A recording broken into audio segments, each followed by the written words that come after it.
Hello guys, so if you want to delete your Gmail account or remove your Gmail account forever, so if that's the case, you have come to the right place because today in this video I'm going to show you exactly how you can do that, and it's a very simple process. So firstly, all you have to do is just simply go to your browser, log into your Gmail account, and then just simply go to the link that is given to you in the description box below, and that will take you to this particular page in Google Accounts.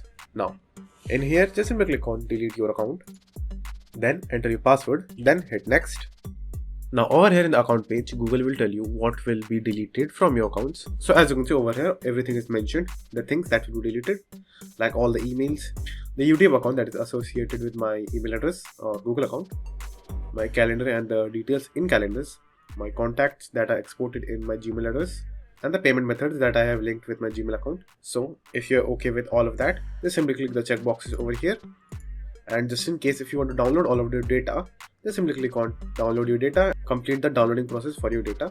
So after doing that, scroll down and click on delete account. So when you will click delete account, your account will be deleted. So that's it, and thank you for watching, and do like and subscribe to my channel, and take care.